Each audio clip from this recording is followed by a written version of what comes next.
कलबुज शिव में।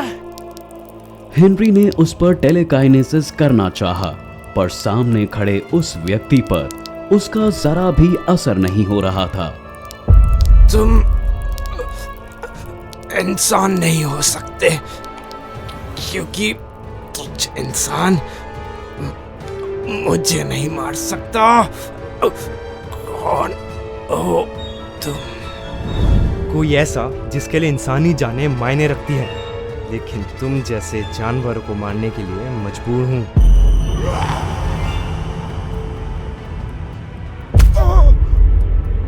इस प्रहार से हेनरी के प्राणों ने उसके शरीर का साथ छोड़ दिया। कहाँ है वो उनका साथी? वहां उस तरफ।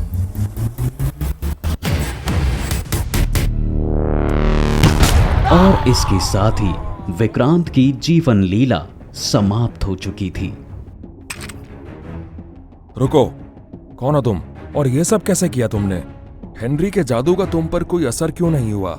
मैं आपको सब कुछ बता सकता हूँ, लेकिन रास्ते में उन लोगों को यहाँ हुई इस घटना के बारे में जल्दी पता चल जाएगा।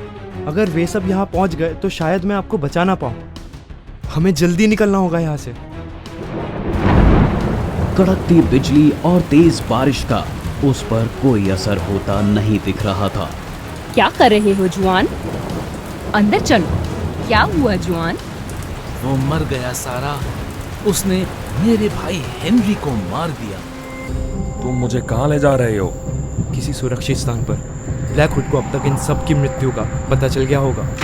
वो तुम्हारे पीछे आएंगे। मुझे अभी भी समझ नहीं आ रहा कि तुम पर उनके काले जादू का असर क्यों नहीं हुआ। तुम हो क्या चीज? फिलहाल हम समय बर्बाद नहीं कर सकते। मैं समय आने पर सब बता दूंगा। हम उनको आखिरी कुर्बानी लेने में कामयाब नहीं होने दे सकते, वरना काल भुजंग जाग जाएगा।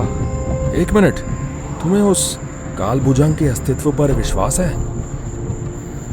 हाँ, और इन सब के पीछे ताकत है उस समुद्रों की गहराइयों में छुपे काल भुजंग की।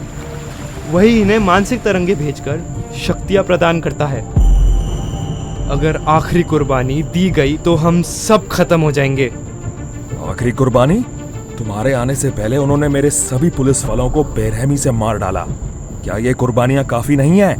नहीं, कुर्बानी के लिए उन्हें उनकी जादुई किताब के नियमों का पालन करना रहता है। व्यक्ति के लोहे की जंजीर से बांधना और शूली और जिंदा जलाना शामिल है, तभी कुर्बानी मान्य होती है।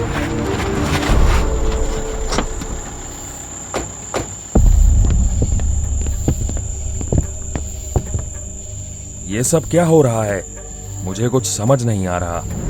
हेलो इंस्पेक्टर, मेरा नाम है ऋषि और ये हैं तरुण, और जो खड़े हैं इनका नाम है संजीव। सार्थक से तो तुम मिल ही चुके हो। अब मेरी बात ध्यान से सुनो। हम सभी ने कहीं ना कहीं कल्टिस्ट के कारण अपनों को खोया है। मेरी बीवी और भाई को उन्होंने बड़ी क्रूरता से मार दिया। मेरे पूरे परिवार को ही कल्टिस्ट ने मार दिया। बीवी, बच्चे, माँ बाप, सबको। अब मेरा सिर्फ एकमात्र उद्देश्य कि उन सबको भी मैं उसी तरह मौत के घाट उतार दूं। मेरी बहन इनका शिकार बनी है। मैंने इनके बारे में पता लगाया है। इनसे जुड़े लोग प्रिंट और इलेक्ट्रॉनिक मीडिया में उच्च पदों पर हैं, और यही कारण है कि इनसे संबंधित सारी जानकारी छुपा दी जाती है।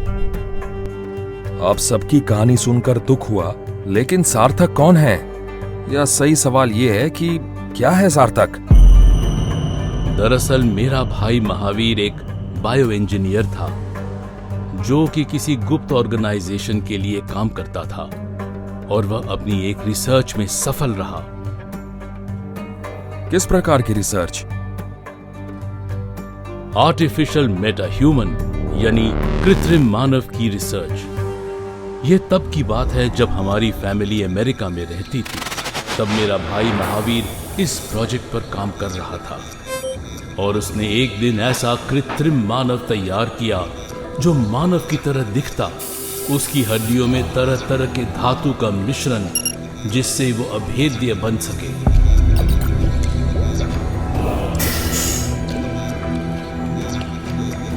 एक कृत्रिम मानव जिसका दिल, गुर्दे, फेफड़े और बाकी सभी अंग हमारे जैसे प्राकृतिक लेकिन कंकाल का ढांचा बेहद कठोर, इतना कठोर कि बंदूक की गोली का भी उस पर कोई असर नहीं। उसने शरीर तो पूरी तरह बना लिया, किंतु अब समस्या थी उस शरीर में जान कैसे डाली जाए। उसके पास वह ऊर्जा उपलब्ध नहीं थी जो कि पृथ्वी के हर जीव के शरीर को संचालित करता है, उसकी आत्मा। कैसे एक कृत्रिम मानव में होगा आत्मा का संचार? आखिर क्या करेंगे अब वो आगे? आगे पढ़िए काल भोजन, कहानी जारी रहेगी।